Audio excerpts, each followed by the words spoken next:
Hey guys, do you remember this handsome fellow from last episode? He's our new town bard. Let me introduce you to the fabulous artist currently known as Printz. I'm probably the only one who gets those two references. The idea for this series is one that I've had for a long time, albeit in a different form. 2 years ago, I got The Sims 4 for my birthday. One of the very first characters I made was Loki. I tried to see how many children I could make him have, and oh gosh, towards the end he had like 36 with 20 different moms. Then I made Zeus and tried to see if I could outdo Loki with that one. Okay, so it wasn't the same idea, but they both had mischievous gods. I'm not gonna tell you who I'm alluding to with this character for 2 reasons. Number 1, Oblivion spoilers, and number 2, I want you to be able to guess.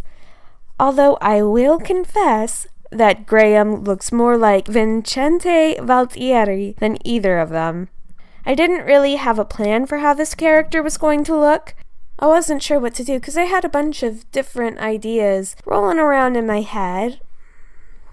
But I kind of had the personality already. In my mind, I knew which traits I was going to pick. And you'll see the traits in a moment. I guess Graham is a Breton. He would be a Breton with his name. I would think.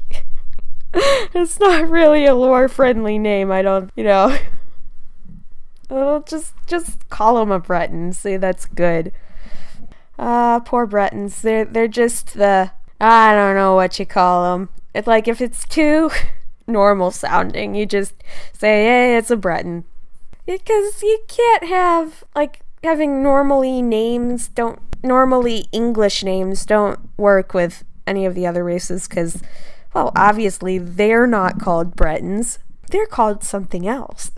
Oh gosh, I can't believe I spent such a long time picking out hair color. I think one of the main things that drew me to the Elder Scrolls series is just the depth of character customization and things like that, and that's something that I've always loved about The Sims.